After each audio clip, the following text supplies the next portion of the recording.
साथियों, अगर आप भी यूपी टेट की तैयारी कर रहे हैं तो प्लेटफॉर्म को सब्सक्राइब कर लीजिएगा और इस वीडियो को शेयर करिएगा, क्योंकि आज से हम लोग की नई पहल एक है कि जितने प्रीवियस ईयर अभी तक पेपर हुए हैं, प्रीवियस पेपर जितने यूपी टेट के अभी तक पेपर कराए गए हैं, सभी को हम यहाँ पे फुल सलूशन आपको देंगे, पूरे व्याख्यान के साथ देंगे।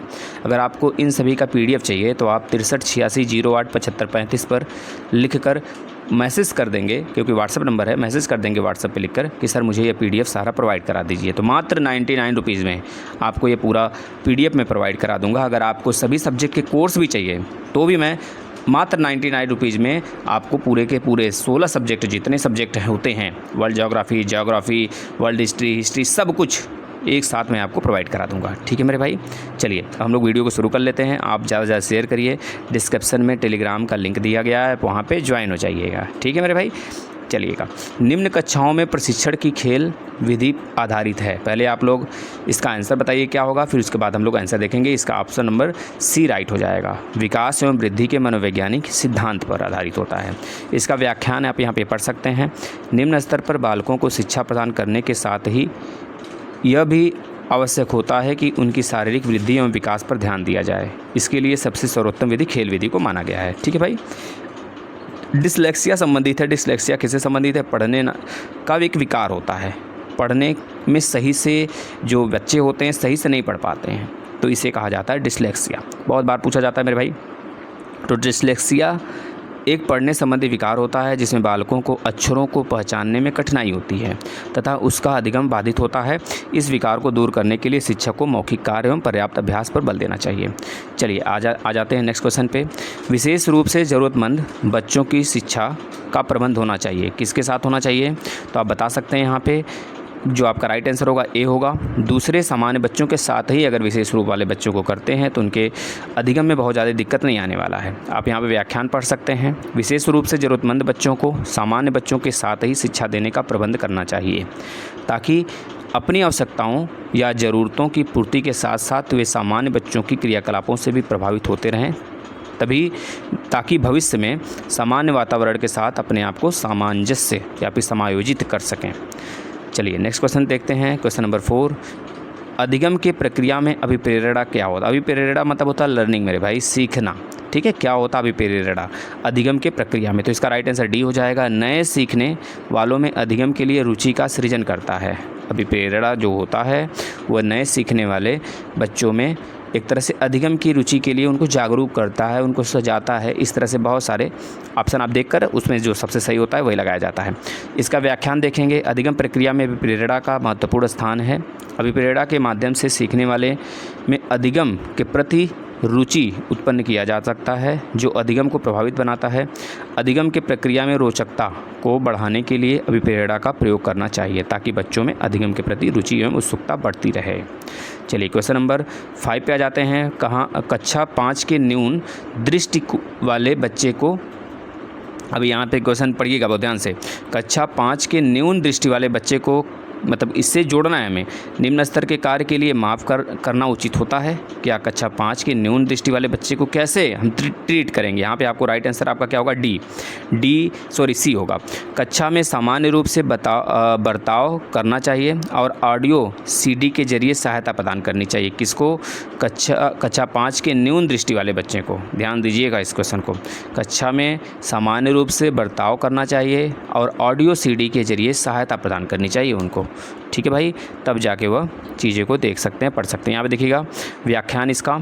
कक्षा 5 के न्यून दृष्टि वाले बच्चों के साथ सामान्य बच्चों की तरह व्यवहार करना चाहिए तथा उनके अधिगम को बढ़ाने के लिए श्रव्य शिक्षण सामग्री का प्रयोग करना चाहिए, ताकि दृष्टि क्षमता के अभाव में उनके अधिगम पर नकारात्मक प्रभाव नहीं पड़े। ठीक है मेरे भाई। श्यामपट्ट को शिक्षण सामग्री के किस समूह के अंतर्गत किया जा सकता है? तो अब इसका आंसर आप बता देंगे B होगा। दृश्य साधन। भाई दृश्य साधन तो ही है, श्यामपट्ट आप देख रहे हैं सामने, सुन थोड़े रहे हैं, ना ही दृश्य और श्रव्य है, तो आप बोल सकते हैं दृश्य है, केवल दृश्य देखा जा सकता है। तो इसका व्याख्यान आप पढ़ सकते हैं। बहुत सारे ऐसे चीज़ हैं जैसे श्यामपट्ट हो गया, मानचित्र हो गया, रेखा चित्र मॉडल हो गया, तो ये सब क्या हैं? दृश्य चित्र हैं। मतलब दृश्य ज्ञानेंद्रियों प्रेरित करती हैं हमारे दृश्य ज्ञानेंद्रिय को। अच्छा, ज्ञानेंद्रिय कितने होते हैं? फटाफट आप लोग कमेंट करिए। क्वेश्चन नंबर 7 देखेंगे, निम्न में से कौन शिक्षण कुशलता से संबंधित है? तो आप बता सकते हैं। जितने सब यहाँ पे ऑप्शन दिए गए हैं सारे के सारे सही हैं। सैमपट पर लिखना, प्रश्नों को हल करना, प्रश्न पूछना, ये सब के सब कुशलता, शिक्षण कुशलता से संबंधित हैं। ऑप्शन डी इसका राइट आंसर हो जाएगा। ठीक है मेरे भाई। और इसमें स्पष्टीकरण कौशल भी है, आ जाता है, प्रतिपुष्टि कौशल भी आ जाता है, प्रश्न कौशल भी आ जाता है, सैमपट कौशल भी आ जाता है। ये सब सारी चीज़ें उसमें शामिल हो जाती हैं। कक्षा में विद्यार्थियों की रुचि बनाए रखने के लिए शिक्षक को उचित है, क्या उचित है? शिक्षक क्या कर सकता है भाई? प्रश्न पूछना। प्रश्न अगर पूछा जाएगा तो बच्चों के बीच में तालमेल बना रहेगा। इसका राइट आंसर डी हो जाएगा। आप इसका पूरा व्याख्यान पढ़ सकते हैं। ठीक है मेरे भाई। चलिए क्वेश्चन नंबर 9 पे आ जाते हैं। शिक्षा की किंडरगार्टन पद्धति का प्रतिपादन किया था, किसने किया था भाई? मॉन्टेसरी ने किया था कि फ्रोबेल ने किया था? भाई फ्रोबेल ने किया था। किंडरगार्टन पद्धति का प्रतिपादन। ठीक है मेरे भाई। इसका व्याख्यान देख लीजिएगा पूरा बढ़िया से, आपको एक क्वेश्चन के साथ बहुत सारे क्वेश्चन तैयार हो जाएंगे। मनोवैज्ञानिक फ्रोबेल ने 1840 में जर्मनी में पहला किंडरगार्टन खोला तथा किंडरगार्टन पद्धति का प्रतिपादन भी किया था। किंडरगार्टन का अर्थ होता है बच्चों का बगीचा होता है। ठीक है मेरे भाई। अर्थात फ्रोबेल के अनुसार बच्चे उद्यान में स्थित नर्सरी की तरह होते हैं। जैसे नर्सरी की अच्छी तरह देखभाल से छोटे पौधे स्वस्थ वृक्ष बनते हैं, उसी तरह से बच्चों की देखभाल से उनका मानसिक एवं शारीरिक स्वास्थ्य का विकास होता है। क्वेश्चन नंबर 10 देखेंगे। एक अभिभावक आपसे विद्यालय में मिलने के लिए कभी नहीं आता है, आप क्या करेंगे? मतलब आप स्वयं उनसे मिलने जाएंगे। ठीक है मेरे भाई। एक अभिभावक आपसे विद्यालय में मिलने के लिए अगर नहीं आता है तो आप क्या करेंगे? उससे स्वयं मिलने के लिए जाएंगे। ठीक है मेरे भाई। इसका राइट आंसर सी हो जाएगा। यदि छात्र का अभिभावक विद्यालय में किसी कारणवश शिक्षक से मिलने नहीं आ पाता है तो शिक्षक को वहाँ पे जाना चाहिए। बच्चों से संबंधित, छात्र संबंधित जो भी समस्याएँ हैं उसका वार्तालाप करना चाहिए, क्योंकि हमारा काम है तो हमें जाना चाहिए। ठीक है मेरे भाई। अब आ जाइए क्वेश्चन नंबर 11 पे। बचपन का सांप्रतिक दृष्टिकोण की मान्यता है, तो आप बता सकते हैं। इसका राइट आंसर जो होगा डी हो जाएगा। बचपन वृद्धि एवं परिवर्तन का अनूठी अवधि होती है। ठीक है मेरे भाई। आप यहाँ पर देख सकते हैं बचपन की सांप्रतिक दृष्टिकोण की मान्यता है कि बचपन वृद्धि एवं परिवर्तन की अनूठी अवधि है। ठीक, चलिए आगे चलते हैं। एक प्रमाणीकृत पढ़ने परीक्षण लेने के लिए 5वीं कक्षा को प्रस्तुत करने में शिक्षक को अधिकाधिक परामर्श दिया जाता है कि क्या करना चाहिए उनको? परीक्षण में आने वाले समान प्रकार के प्रश्नों का उत्तर देने के लिए छात्रों को अभ्यास करवाना। जाहिर सी बात है, आप लोग जब एग्ज़ाम होता है आप लोग बहुत भरपूर प्रैक्टिस करते हैं, क्वेश्चन का प्रैक्टिस करते हैं, जिससे कि हम लोग एग्ज़ाम में बहुत सारे क्वेश्चनों से फेस टू फेस बात कर सकें, उनसे लड़ सकें। उनको देखे रहेंगे तो लग जाएगा हाँ भाई इस टाइप के क्वेश्चन तो हमने पढ़ा हुआ है। तो ये बातें, इसका राइट आंसर डी हो जाएगा। अब इसका व्याख्यान यहाँ पे देख सकते हैं। क्वेश्चन नंबर 13 पे आ जाते हैं। असंगठित घर से आने वाला बच्चा सबसे अधिक कठिनाई का अनुभव करेगा, कब करेगा? स्वतंत्र अध्ययन में करेगा। ठीक है भाई। असंगठित से यानी असंगठित घर से आने वाले बच्चों में उनके वातावरण का प्रभाव अवश्य पड़ता है तथा उनमें अनुशासन और आत्मनिर्भरता जैसे गुणों का अभाव होता है। इन गुणों के अभाव में बालक स्वतंत्र अध्ययन में कठिनाई का अनुभव करेगा, बिल्कुल करेगा।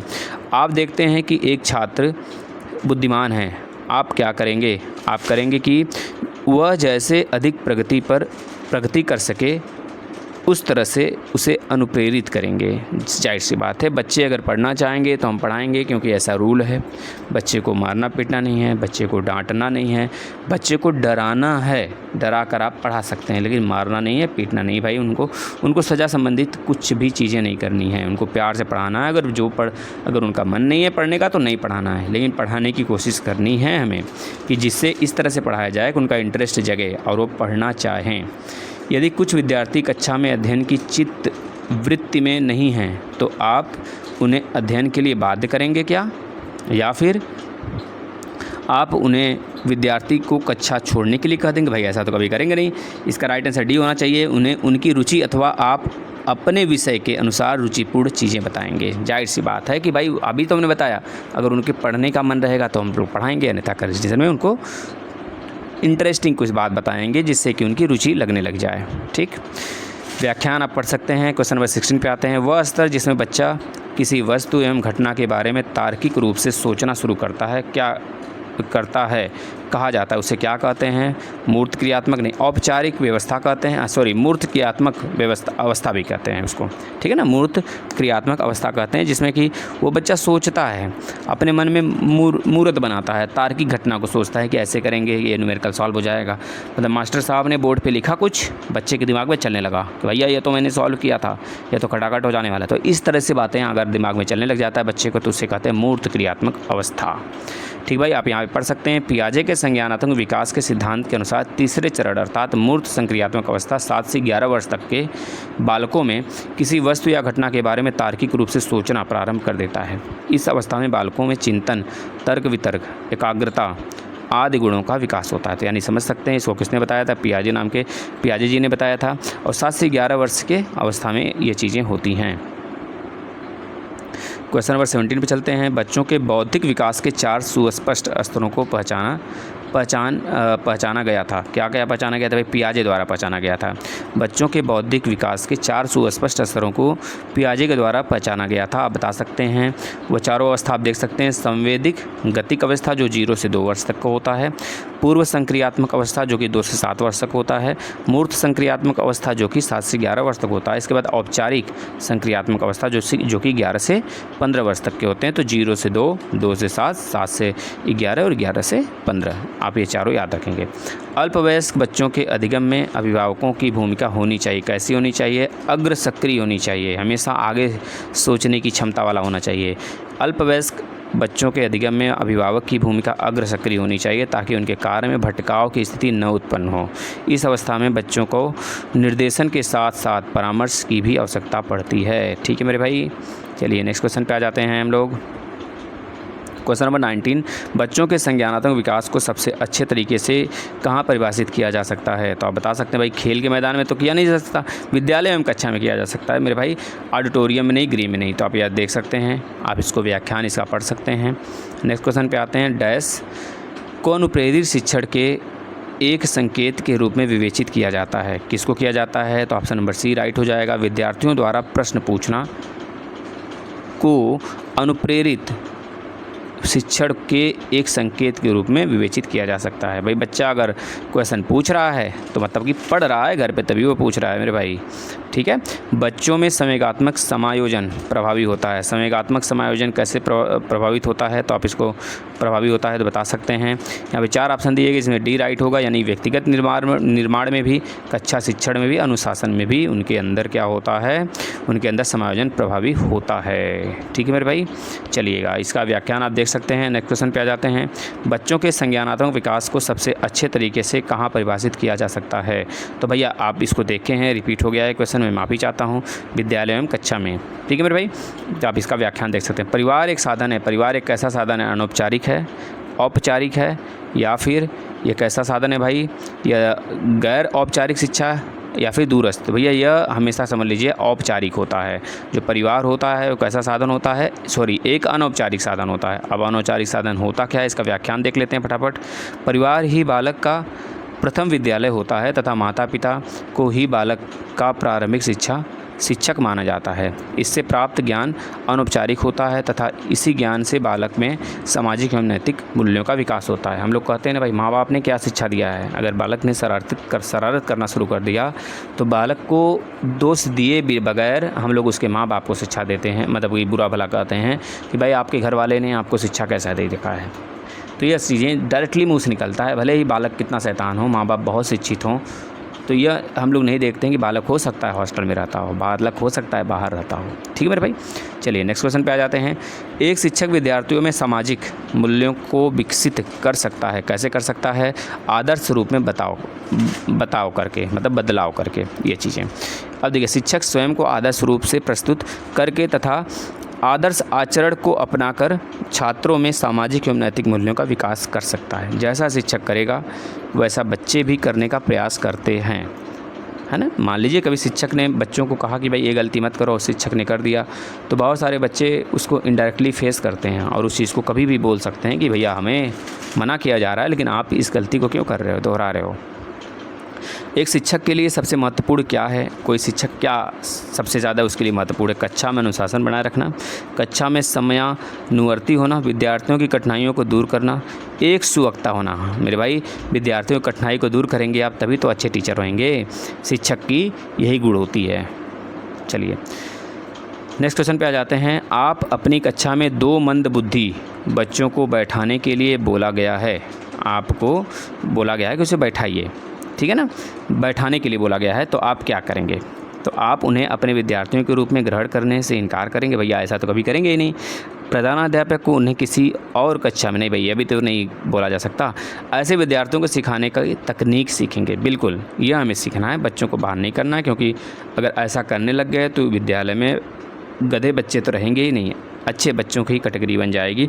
तो ऐसा संभव नहीं है, ऐसा कर पाना भी उचित नहीं है, क्योंकि तब तो हम तेज़ बच्चे को ही आगे लेकर चलेंगे जो पहले से तेज़ हैं, तो वो तो अपने से भी पढ़ सकते हैं। उनके में माँ बाप अगर थोड़ा सहयोग करें, कोई एक शिक्षक सहयोग कर दे तो बहुत बेहतरीन हो जाएंगे। लेकिन जो बच्चे अच्छे नहीं हैं तो ज़्यादातर हमें बच्चों को अच्छा बनाने की कोशिश करना है। ठीक है मेरे भाई। परिवार एक साधन है। परिवार एक ऐसा साधन है, तो अनौपचारिक साधन है। मैं माफ़ी चाहता हूँ, 1-2 क्वेश्चन रिपीट हुआ है मेरे भाई ना, तो ये बनाने में थोड़ा दिक्कत हुआ है, लेकिन कोई बात नहीं, आपके साथ ऐसा आगे से नहीं होगा। आप अपनी कक्षा में 2 मंदबुद्धि बच्चों को बैठाने के लिए लिए बोला गया है, आप क्या करेंगे भाई? ऐसे विद्यार्थियों को सिखाने की तकनीक सीखेंगे। सही बात है। शिक्षण के किंडरगार्टन पद्धति का प्रतिपादन किया किसने किया था? फ्रोबेल ने किया था भैया। ठीक है, 1840 में। आप इसको याद रख लेंगे, बहुत बार पूछा जाता है। चलिए नेक्स्ट क्वेश्चन पे आ जाते हैं। बच्चों में संवेगात्मक समायोजन प्रभावी होता है व्यक्तिगत निर्माण में, कक्षा शिक्षण में, अनुशासन में, सभी में होता है मेरे भाई। ठीक है ना, ये चीज़ें आप देख सकते हैं। अब हिंदी पार्ट 2 शुरू होने वाला है हम लोग का, तो इसके पहले हम लोग थोड़ा एक आध क्वेश्चन कर लेते हैं। चलिए यहाँ से, अच्छा पार्ट 2 शुरू हो गया है। पार्ट 2 देखिए यहाँ पे शुरू हो गया है। 31 नंबर का क्वेश्चन देखते हैं। अभी आपका CDP चल रहा था, CDP फिनिश हुआ। आप लोग फटाफट एक बार वीडियो शेयर कर दीजिए मेरे भाई। अपमान में कौन सा उपसर्ग है? अपमान में अप नाम का उपसर्ग है मेरे भाई, आप यहाँ पे देख पाएंगे। उपसर्ग क्या होता है? जो आगे लगकर किसी भी क्रिया के आगे लगती है, जैसे कि अप से बनने वाला अपशब्द, अपहरण, अपराध, अपकार, है ना।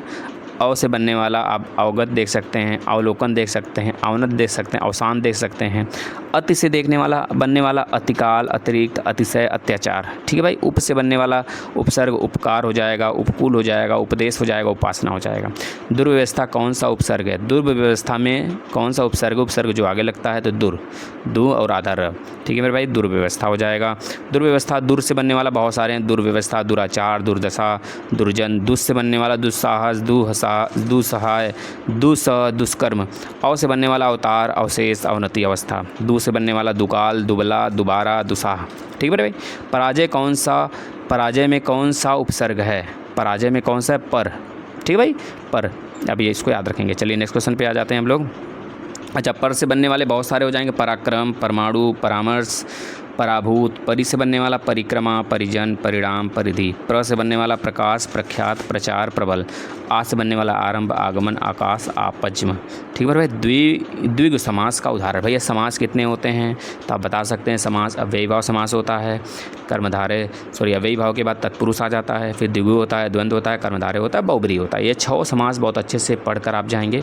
डिटेल में वीडियो चाहिएगा तो आप प्लेलिस्ट में आ जाइए, सारे लेक्चर डिटेल में पढ़ाए गए हैं। द्विग समास का उदाहरण है। द्विग समास में आपको पता है द्विग समास होता क्या है? सबसे पहले जिसमें पहला पद क्या होना चाहिए? संख्यावाचक होना चाहिए। ठीक है मेरे भाई।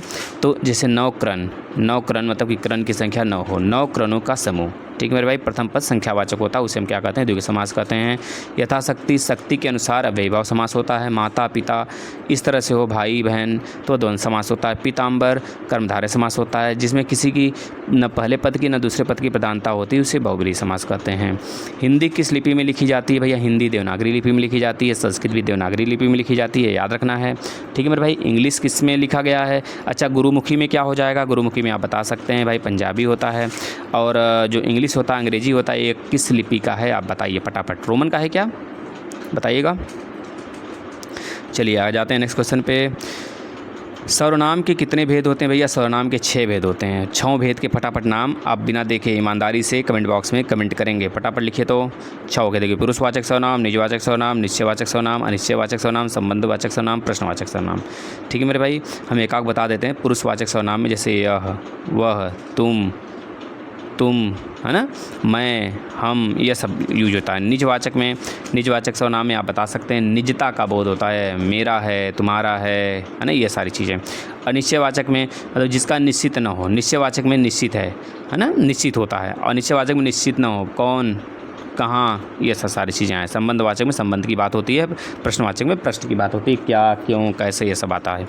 आकाश पाताल के बीच लगने वाला योजक चिन्ह है, अल्पविराम है क्या? नहीं भाई। विस्मयादिबोधक है? नहीं भाई, योजक चिन्ह है। यस, ये बात सही है भाई। चलिएगा, अब यहाँ पे आप देख सकते हैं कारक मतलब कि जो आपके योजक चिन्ह के साथ साथ बहुत सारे ऐसे विराम चिन्ह हैं, आप देख सकते हैं। अल्प विराम कैसे होता है? विस्मयादिबोधक देख लीजिए, उद्धरण देख लीजिए, पूर्ण विराम देख लीजिए, प्रश्नवाचक देख लीजिए। यह नई साड़ी है, वाक्य में नई शब्द है, यह नई क्या बता रहा है? सर्वनाम को बता रहा है भाई, सर्वनाम को नहीं बता रहा है, विशेषता बता रहा है साड़ी का, यानी कि क्रिया विशेषण हो सकता है या फिर विशेषण हो सकता है। यह विशेषण है भाई, ठीक है। चलिएगा, जो संज्ञा सर्वनाम की विशेषता बताता है उसे हम क्या कहते हैं भाई? विशेषण कहते हैं। नीचे दिए गए विकल्पों में से तत्सम शब्द का चयन करिए। तद्भव तत्सम आपने सुना होगा, आम्र भाई, यही है क्या? बिल्कुल, आम्र का आम होता है, दूध का दुग्ध होता है तत्सम, है ना, याद रखेंगे। नेक्स्ट क्वेश्चन पे आ जाते हैं हम लोग, फटाफट आ जाइए भाई। दिए गए विकल्पों में से तद्भव शब्द का चयन कीजिए। तद्भव शब्द कौन सा है भाई? मुँह, मुँह का मुख होता है, अग्नि आग होता है, ठीक है भाई। इस तरह से आप समझ सकते हैं, तो यानी मुँह क्या है? तद्भव शब्द है, ठीक भाई। निम्नलिखित में से कौन सा शब्द सूर्य का पर्यायवाची नहीं है? रवि, दिनकर, दिवाकर, है ना, ये सब सारे क्या हैं? रवि के। लेकिन यामिनी नहीं भाई, यामिनी किसकी? बिजली की होती है क्या? देखना जरा, सॉरी, रात्रि का पर्यायवाची होता है। इसके अन्य पर्यायवाची रात, रैन, रजनी, निशा, निशीथ, छाया, विभावरी, सरवरी, तमी, तमिस्त्रा, समस्ता तथा विवाह आदि होती है। जबकि दिनकर, दिवाकर, भानु, भास्कर, रवि, अंशुमाली, भानु, है ना, ये सब प्रभाकर, सविता, आदित्य, ये सब के सब सूर्य के होते हैं। मनोरथ का संबंधी विच्छेद करिए। मनोरथ का देखिएगा भैया, मन धन रथ, मन धन रथ, मन धन रथ, याद रखना बच्चों, ये हमारे विसर्ग में आ जाते हैं। विसर्ग संधि, संधि के प्रकार बता सकता है कोई? फटाफट बताइए।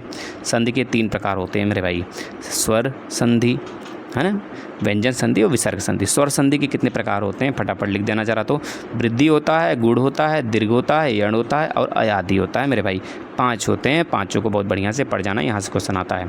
विद्यार्थी उदाहरण है, विद्यार्थी वृद्ध स्वर संधि का उदाहरण है। गुण, विद्या धन अर्थी भाई, विद्या आया लास्ट में, और अर्थी जाहिर सी बात है हमारा दीर्घ स्वर संधि का एग्जाम्पल होगा, ठीक है। जैसे देह धन अंत, तो देहांत हो गया। चलिए, ये सब देखिए यहाँ दिया है, परम धन आनंद, परमानंद, रवि धन इंद्र, रविंद्र, ये सब के सब हमारे दीर्घ के ही हैं। ये सब के सब हमारे किसके हैं भाई? दीर्घ के ही हैं, ठीक है मेरे भाई, इसको याद कर लेना है आप लोग को। ये सब के सब हमारे किसके एग्जाम्पल हैं? दीर्घ संधि के हैं, दीर्घ स्वर संधि के हैं एग्जाम्पल। नदी धन ईस, नदीस, बड़ा ई बनेगा हर केस में। हरीश, महिष, नदीस, भानुदय, भानुदय, लघुत्तम, ठीक है मेरे भाई, यहाँ पे बड़ा ऊ बना लीजिएगा भानु में बस। लघुर्मी, बधुत्सव, मातृडम। आपको बिल्कुल भी परेशान नहीं होना है, बेसिक क्लासेस हमने ले रखे हैं, आप प्लेलिस्ट में आएंगे तो आपको हिंदी के बेसिक क्लासेस मिल जाएंगे मेरे भाई। दविब्रहम उदाहरण है। दविब्रहम किसका उदाहरण है? यड़ स्वर संधि का उदाहरण है मेरे भाई। व्यंजन संधि में, व्यंजन संधि का उदाहरण है, सॉरी, व्यंजन संधि का उदाहरण है मेरे भाई। द्विक और ब्रह्म मिलके द्विब्रह्म बन गया मेरे भाई। चलिएगा, देखिए, दिक प्लस गज, दिग्गज आधा ग हो गया। खट आनन, खड़ानन जिसे कहते हैं, ठीक, आप देख सकते हैं। अब्ति, आज़ादी, तत् प्लस इच्छा, तदिच्छा। बिल्ली छत से कूद पड़ी, कौन सा कारक है भाई? बिल्ली छत से कूद पड़ी, तो अपादान कारक, ठीक भाई। अलग होना, अपादान मतलब होता है से या फिर अलग होना, तो कोई चीज़ अलग हो जाए, टूट कर बिखर जाए, पेड़ से फल गिर जाए, पत्ते गिर जाएं, है ना, तो यह सब होता है अपादान कारक।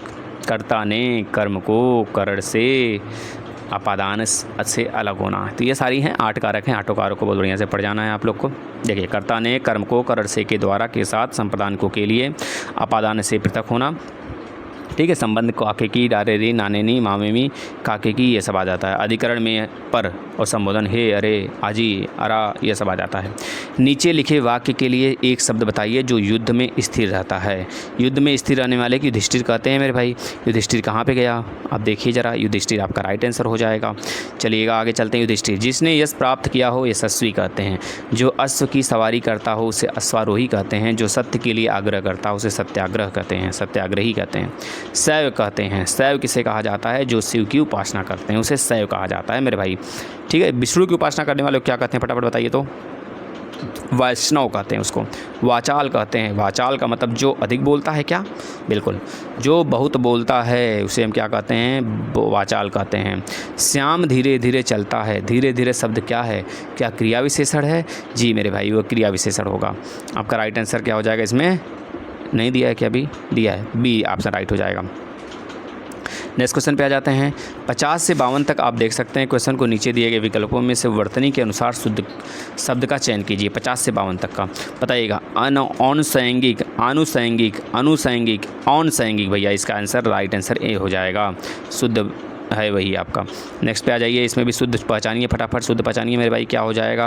अंताक्षरी नहीं, अंत्याक्षरी होता है, आधा न और आधा त, तो बी वाला इसका राइट आंसर होगा। इसमें बताइएगा शुद्ध क्या है? सुषमा, सुषमा भाई, ये खटकोन वाला स सही होगा, जिसे हम मूर्धन्य से कहते हैं। और सब बड़े वाले स को तालब्य से कहते हैं, छोटे वाले स को दंत से कहते हैं। ठीक है मेरे भाई। आ जाइए नीचे। अब नीचे दिए गए 53 से 55 तक के प्रत्यय बताने हैं। प्रयुक्त प्रत्यय विकल्पों से चुनिए। प्रत्यय बताने सब में भैया बताइए। घुमक्कड़, ओढ़, अक्कड़, कौन सा प्रत्यय बताना है? बस प्रत्यय बताइए। डी ट दिया है, ओढ़। अच्छा, घुमक्कड़ में बोला गया है, बताइए प्रत्यय क्या होगा? तो ओढ़ होगा क्या? अक्कड़ होगा क्या? आँख होगा क्या? भैया ध्यान लीजिए, इसमें अक्कड़ होगा। ठीक है, इसका आंसर क्या होगा? अक्कड़ वाला होगा, बी वाला। घुमक्कड़ देख लीजिए भाई, पियक्कड़, बुझक्कड़, कुदक्कड़, ये सब प्रत्यय। आँख में क्या होगा? तैराक, उड़ाक, पैराक, है ना। ट वाला खाट, चालू, लागू, बिकाट, है ना। ओढ़, ओढ़ प्रत्यय का क्या बनेगा? भगोड़ा, भगोड़ बनेगा। हंसोड़, चटेरा, है ना, बटेरा, ये सब सारी चीज़ें बनेंगी। डिबिया, डिबिया में बताइए कौन सा प्रत्यय भैया? ईया। ठीक है, ईया, छोटी ई और या। आप देख सकते हैं यहाँ बहुत सारा प्रत्यय दिया गया है। दुनिया, जड़िया, लखिया, दुंधनिया, धुनिया। आई से बनने वाला लिखाई, लड़ाई, चटाई, चटाई, पिटाई, है ना, चढ़ाई। ई बड़ी से बनने वाला हंसी, बोली, धमकी, धड़की। आव से बनने वाला चढ़ा, रखा, कढ़ा, फोड़, है ना, फोड़ा होना चाहिए। भिक्षुक, भिक्षुक में बताइएगा प्रत्यय क्या है भाई? भिक्षुक। उक भैया, उक है, यानी कि सी वाला राइट आंसर होगा इसका। ठीक है, सी इसका राइट आंसर होगा, उक। निम्नलिखित में से कौन सा शब्द बादल का पर्यायवाची नहीं है? बादल का पर्यायवाची बताइएगा भैया। नीरद, तोयद, नीरद, तोयद, अम्बुद, जलिद, है ना, ये सब हैं। तो जिसमें नीरज लगा है, अम्बुज है, तो बादल का पर्यायवाची नहीं है पूछ रहा है। बादल का पर्यायवाची नहीं है तो यह होना चाहिए, ये गलत लिख दिया है मेरे भाई। बादल की पर्यायवाची कौन सा है, यह होना चाहिए। तो इसका आंसर राइट आंसर ए हो जाएगा। बादल का पर्यायवाची नीरद है। ठीक है, नीरद केवल, जिसके लास्ट में द लगा है। तो यहाँ पे आप है नहीं है हटा दीजिएगा थोड़ा सा, सॉरी उसके लिए माफ़ी चाहता हूँ। यहाँ पे आप यह नहीं हटा दीजिएगा। ठीक है मेरे भाई, नहीं हटाकर आप यहाँ पे है बस रहने दीजिए। ठीक है, चलिए आगे बताइएगा। इंद्रियों को जीतने वाले को क्या कहते हैं भैया? इंद्रजीत कहते हैं। इंद्रजीत दिया नहीं, जितेंद्रीय कहते हैं। ठीक है, इसका राइट आंसर डी हो जाएगा मेरे भाई। चलिए नेक्स्ट आ जाते हैं भैया। दूर का सोचने वाला दूरदर्शी होता है। बहुत तेज बुद्धि वाला व्यक्ति को कुशाग्र बुद्धि कहते हैं। किसी कार्य को चित्त लगाकर करने वाला दृढ़चित्त होता है। आप आ गए, वाक्य में आह शब्द है। आह शब्द अव्यय है मेरे भाई, याद रखना। अव्यय, अव्यय ऐसे शब्द को कहते हैं जिसके रूप में लिंग, वचन, पुरुष, कारक इत्यादि के कारण कोई विकार उत्पन्न नहीं होता है। संज्ञा उस विकारी शब्द को कहते हैं जिससे किसी विशेष वस्तु, भाव और जीव के नाम का बोध होता है। स्वनाम, स्वनाम उस विकारी शब्द को कहते हैं जो पूर्व अपर संबंध से किसी भी संज्ञा के बदले आता है। विशेषण उसे कहते हैं जो संज्ञा या स्वनाम की विशेषता बताए। ठीक है मेरे भाई, आपको व्याख्यान ये जो दिया जा रहा है बहुत ही इंपॉर्टेंट है। चलिए, अगर आप डेली करना चाहते हैं तो चैनल को सब्सक्राइब कर लीजिए। 1-2 दिन के अंतर पे मैं आपकी संख्या के अनुसार मैं डेली लेकर आऊँगा इसे। निम्नलिखित में से कौन सा शब्द पुल्लिंग शब्द है? तो पुल्लिंग शब्द कौन सा है बताइए? पानी। ठीक है भाई, पानी पुल्लिंग शब्द है। पानी हो गया, नदी हो गया, लीलायची हो गई, प्यास शब्द, प्यास स्त्रीलिंग है मेरे भाई। देखिए अन्य सभी नदी जैसे इलायची हो गया, प्यास शब्द हो गया, ये सब स्त्रीलिंग है, याद रखना। लेकिन पानी पुल्लिंग में आता है। पवन कहा संधि विच्छेद भैया, पो प्लस अवन की, पो प्लस अवन याद रखना है। पो प्लस अवन कौन सा संधि होगा? ये अयादि संधि होगा मेरे भाई। जिसमें ने प्लस अयन अवन नवन नयवन, नव नय प्लस अक नायक, श्रो प्लस अवन श्रावण, यह चाहिए। अब भाग थर्ड स्टार्ट हो रहा है अंग्रेजी। तो भाई अंग्रेजी देखिएगा। Choose the option that is nearly the same in meaning ancient. Ancient का मतलब होता है एज्ड, ठीक भाई। आगे ए choose the option that is nearly the same in meaning plenty. Plenty के जैसा सेम लॉट होता है। Choose the word that can join the two given sentences, write properly, don't write at all, तो इसका आंसर और हो जाएगा। Choose the word that can join the two given sentences, she is pretty, she is proud, तो इसका right answer आपका हो जाने वाला है मेरे भाई वेयर। वेयर वेयर नहीं, अब बट हो जाएगा, ठीक है। Identify the verb in the given sentence, the leaves were yellow and sticky, were हो जाएगा यहाँ पे। Choose the plural of the given word, knife, knife का नाइफ्स हो जाएगा। वी ऐसे याद रखना है भाई, बहुत बार पूछा गया है। चूज़ द करेक्ट स्पेलिंग, तो रिसीव का स्पेलिंग RE से स्टार्ट होता है। RE से दो वर्ड दिए हैं, B और D, तो इसका आंसर राइट आंसर D हो जाएगा, क्योंकि RECE होता है ना कि CI होता है। इसके बाद चूज़ द करेक्ट स्पेलिंग, 68 में करेक्ट स्पेलिंग क्या हो जाएगा? Poses, POSSESS। 69 का हो जाएगा choose the incorrect spelling, incorrect बताइएगा। मैथमेटिक्स भैया, मैथ MATHEMETICS लिख दिया गया है, तो इसमें होता है MATHEMETICS के जगह MA हो जाता है, EME के जगह MA हो जाएगा, याद रखना है भाई। Which is not synonyms of the given word, squirrel, quarrel, quarrel, quarrel मतलब झगड़ालू होता है थोड़ा सा, तो आप बता देंगे। सिनोनिम मतलब सेम वर्ड होता है, तो सेम वर्ड के लिए इसमें क्वेरी हो जाएगा। Choose the option to give, you can not add adder at its end and form a new word, तो आप बता सकते हैं टाइम, ठीक है ना भाई। टाइम के आगे नहीं लगा सकते। अगर आगे देखा जाए, जैसे सूनर है तो NER लगा दिए, क्विकर है ER लगा दिए, वीकर है तो लगा दिया, लेकिन टाइमर नहीं होता है कुछ, टाइमर समानतः प्रयोग होता है, ठीक है ना। Choose the best option to complete the given sentences, there are not many people here, ठीक भाई। Choose the best option of the complete the given sentences, you should do your homework, ठीक भाई, करने के लिए बोला। Choose the correct word order, तो word order I lent मतलब D वाला होगा, I lent him my pencil. Next question पे चलते हैं। Choose the option to which can you can add the end to form a LY add करना है last में, to form a new word, तो बता देंगे लेटली भाई, है ना, तो याद रखना है लेटली, हाल ही में मतलब होता है। विच प्रीफिक्स और सफिक्स, प्रीफिक्स मतलब पीछे लगता है, can be used with the following word, take, chief, behave, तो बता देंगे मिस, जैसे कि टेक मिस्टेक हो गया, मिसचीफ हो गया, है ना। प्रीफिक्स मतलब आगे लगता है बच्चों, मिस्टेक, मिसचीफ, बिहेव, मिसबिहेव, तो ये सब हो गया।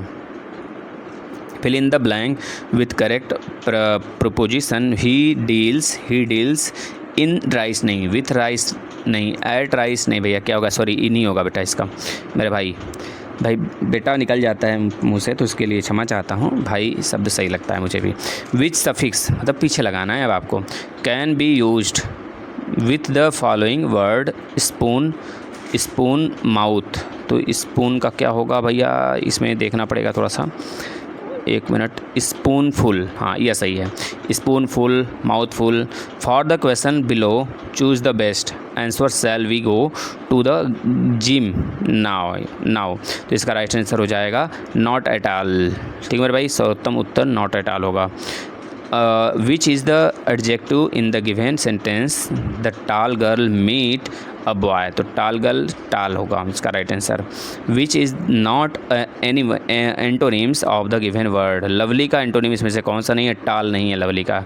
उसके बाद अगली भी है, ड्रैप भी है, वॉफुल भी है। लवली का मतलब प्यारा होता है मेरे भाई, और इसका एंटोनिम मतलब उल्टा बताना है, विलोम शब्द। नेक्स्ट क्वेश्चन देखते हैं। Choose the best answer, what is your city like, तो क्या हो जाएगा, it is small but nice, यानी कि बी राइट आंसर होगा। Identify the adverb in the given sentence the wicked boy slapped the girl loudly. 83 number का question का answer होगा लाउडली बेटा। ठीक है मेरे भाई। Choose the word opposite in meaning to the given word drought, तो इसका राइट आंसर हो जाने वाला है फ्लड। 84 का राइट आंसर फ्लड होगा। Next question, choose the word opposite in meaning to the given word ability. ठीक है, 85 का राइट आंसर क्या हो जाने वाला है आपका, डी हो जाएगा, inability. Choose the correct word order, तो बता सकते हैं जैक लव्स म्यूज़िक, यानी कि सी राइट आंसर हो जाएगा। इसके बाद choose the correct pronoun, it was my brother who went with her, इसका राइट आंसर क्या हो जाएगा, ए हो जाएगा। What are words that spell the same backwards called, तो इसका राइट आंसर डी हो जाएगा, पैलिंड्रोम। ठीक है मेरे भाई। नेक्स्ट क्वेश्चन पे आ जाते हैं हम लोग हैं, choose the plural of the given word box, तो बॉक्स का बॉक्सेस हो जाएगा। Choose the singular of the given word leaves, leaves का हो जाएगा राइट आंसर लीफ। ठीक है मेरे भाई। इसके बाद हम लोग आ जाते हैं नेक्स्ट क्वेश्चन पे। अब देखिए आपका यहाँ से स्टार्ट हो गया है मैथ। ठीक भाई, मैथ स्टार्ट हो गया है। मैथ के क्वेश्चन हम यहाँ पे डायरेक्ट करेंगे, आप लोग सोल्यूशन भी देखिएगा, लेकिन मैं आंसर बताते चलूँगा, आप लोग सॉल्व करिएगा। नॉर्मली मैं इसका व्याख्यान करते चलूँगा। 4 अंकों वाली वृहत्तम तथा न्यूनतम संख्याओं का योगफल, भाई 4 अंक में जितने भी रहेंगे सबको जोड़ दो। 4 अंक में जो बड़ी संख्या और छोटी संख्या है सबको जोड़िए। 4 अंक की सबसे बड़ी संख्या भैया 9999 होता है, 4 अंक की न्यूनतम संख्या होता है 1000। अगर आप दोनों का अभिष्ट योगफल कर देंगे, जोड़ देंगे, तो हो जाएगा 10,999। सुबह में तापक्रम 18 डिग्री सेंटीग्रेड बढ़ता है, फिर 23 डिग्री सेंटीग्रेड घट जाता है।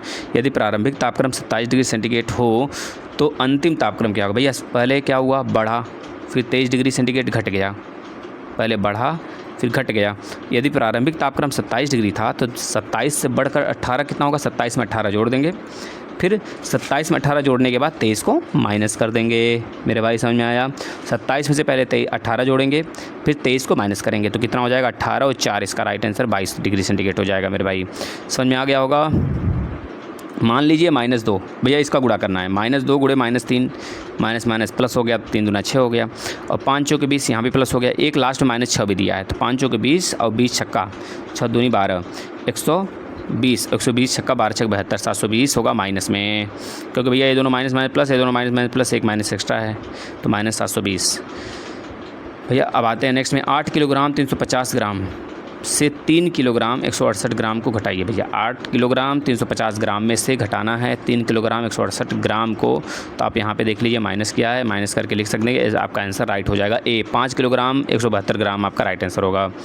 नेक्स्ट क्वेश्चन, 3.5 सेंटीमीटर व्यास वाले वृत्त की परिधि बताइए। भैया व्यास दिया है, मतलब कि इसका मतलब डायमीटर होता है, इसका हाफ करिए।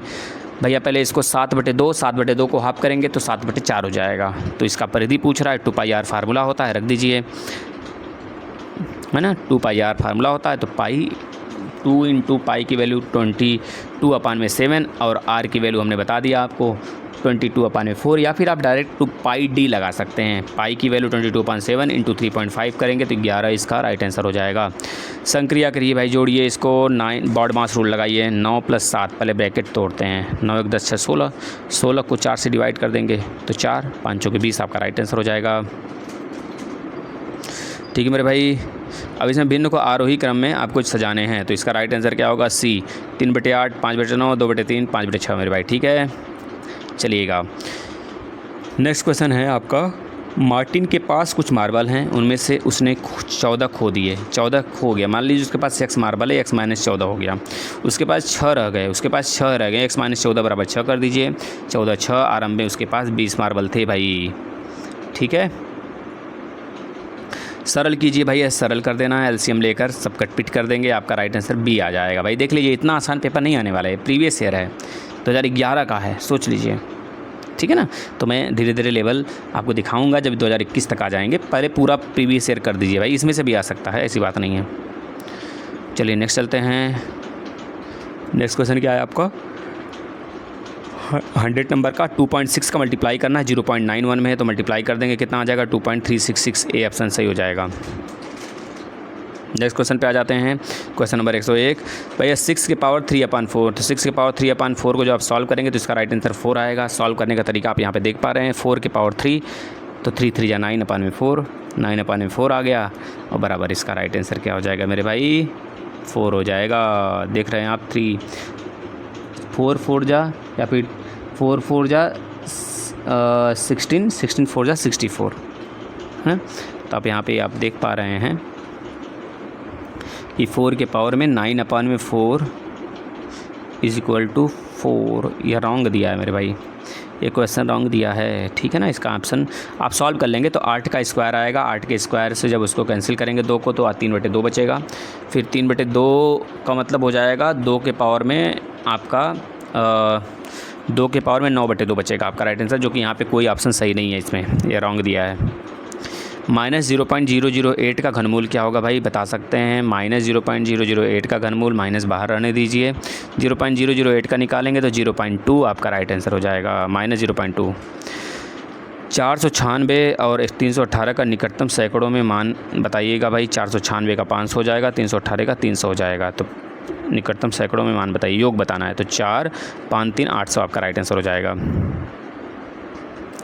नेक्स्ट क्वेश्चन पे चलते हैं मेरे भाई। यहाँ पे आप देख पा रहे हैं 104 नंबर का क्वेश्चन।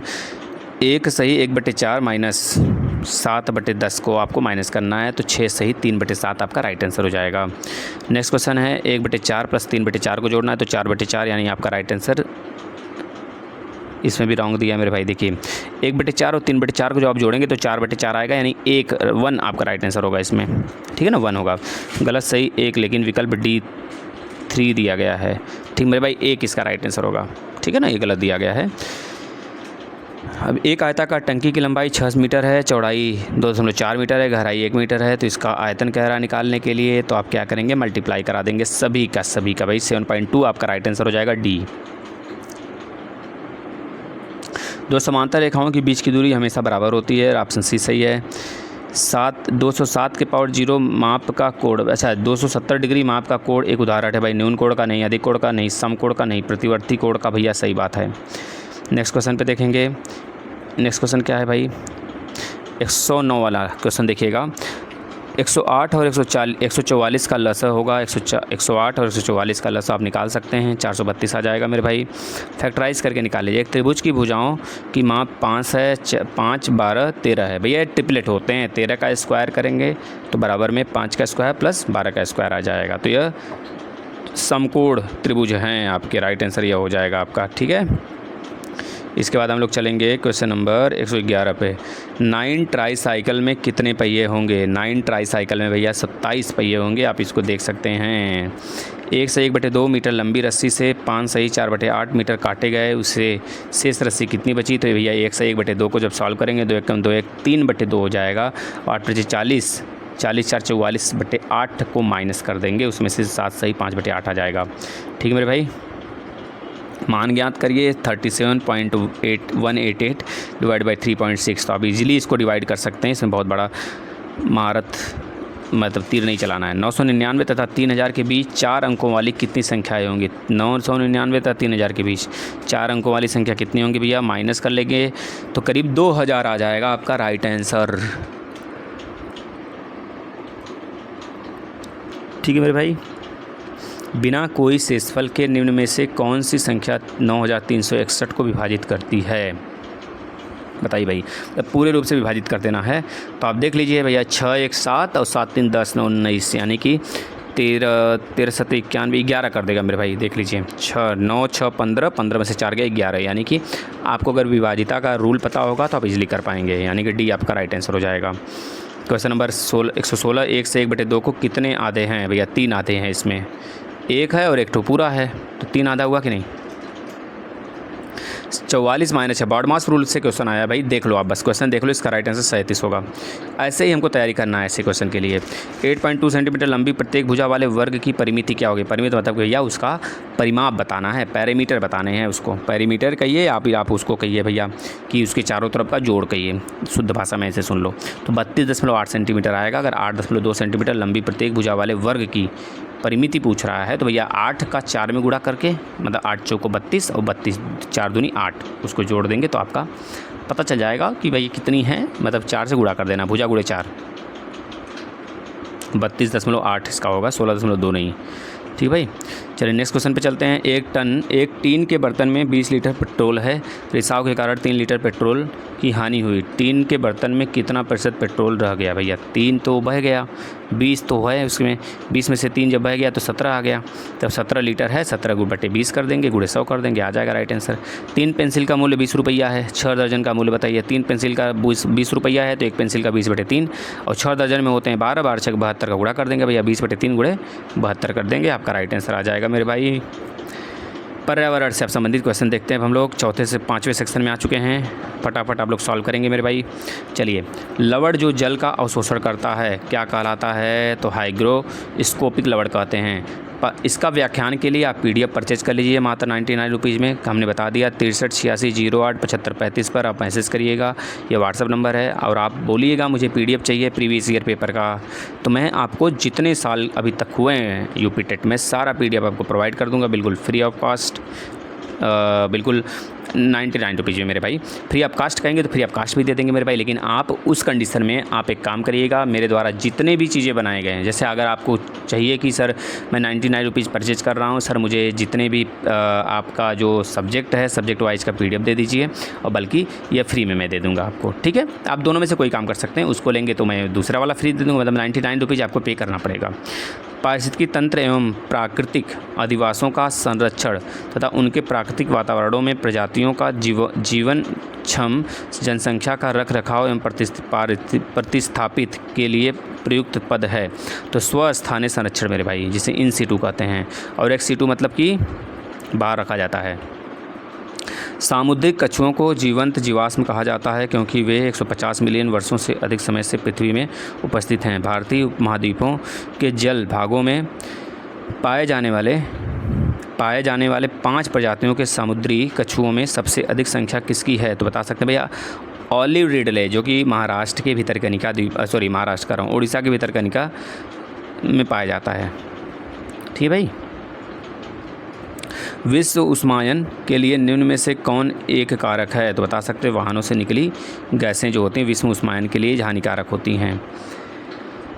देखिए भाई, आपको PDF चाहिए तो बिल्कुल बहुत बेहतरीन PDF है, आप इसको पा सकते हैं। देखिए, विश्व व्याख्यान के लिए ग्लोबल वार्मिंग के लिए कौन कौन सी गैसें जिम्मेदार होती हैं? CO2 होता है, N2O होता है, CH4 होता है, SO2 होता है, ये सब सारी गैसें होती हैं। धातु में प्रस्तर किसे कहा जाता है? तो आप बता सकते हैं अयस्क को कहा जाता है। और जो होता है, पेड़ पौधे प्रदूषण को घटाते हैं क्योंकि वे अवशोषण करते हैं कार्बन डाइऑक्साइड का भाई, ठीक है ना, याद रखेंगे। O2 का उत्सर्जन का। भूकंप मापा जाता है रिएक्टर स्केल से मापा जाता है भाई, कहाँ गया रिएक्टर पैमाना, ठीक है। महासागरों में जल स्तर वृद्धि का कारण क्या होता है भाई? आप बता सकते हैं ध्रुवीय प्रदेशों में बर्फ़ का पिघलना, ठीक। वातावरण के अत्यधिक हानिकारक सल्फर मिश्रित गैस है भाई, ये मिश्रित SO2 होता है, ठीक। यही होता है जो कि बहुत प्रदूषण होता है जो वाहनों से निकलता है। वायु प्रदूषण को कम किया जा सकता है पेड़ लगा के भैया, वृक्षों द्वारा कम किया जा सकता है, बहुत बड़ा फैक्टर है वृक्ष। विश्व पर्यावरण दिवस मनाया जाता है भैया 5 जून को मनाया जाता है, आपको पता होना चाहिए, जो कि 1972 से लगातार मनाया जा रहा है। स्टॉकहोम में इसका पहला सम्मेलन हुआ था उसी समय से। सूर्य के हानिकारक किरणों से पृथ्वी को कौन सा स्तर सुरक्षित रखता है? तो बता सकते हैं ओजोन स्तर होता है, ठीक है मेरे भाई। यह समताप मंडल में पाया जाता है, ठीक। लगभग 50 किलोमीटर ऊंचाई पर होता है मेरे भाई। आपको 5 लेयर याद होने चाहिए, troposphere, stratosphere, mesosphere, ionosphere, exosphere, यानी कि क्षोभ मंडल, समताप मंडल, मध्य मंडल, आयन मंडल, बहिर्मंडल, ठीक भाई। किसी जगह के फ्लोरा और फौना सूचित करते हैं भैया। फ्लोरा मतलब होता है पेड़ पौधे और फौना मतलब होता है जंतु वहाँ की, इसका राइट आंसर C हो जाएगा, ठीक है मेरे भाई। क्वेश्चन नंबर आ जाते हैं 134 पर। पारिस्थितिकी तंत्र का उदाहरण है, पारिस्थितिकी तंत्र का उदाहरण भैया तालाब होता है, ठीक है भाई। सबसे बड़ा पारिस्थितिकी तंत्र पूरे पृथ्वी पर समुद्र होता है। कौन जीवी कारक नहीं है? तो कौन सा जीवी कारक नहीं भैया? प्रस्तर, पत्थर जीवी कारक नहीं है, अजैविक कारण है, ठीक है। अधिकतर पेड़ पौधे पाए जाते हैं स्थल मंडल में ही तो पाए जाएंगे भाई, वायुमंडल में उड़ेंगे थोड़े, ठीक।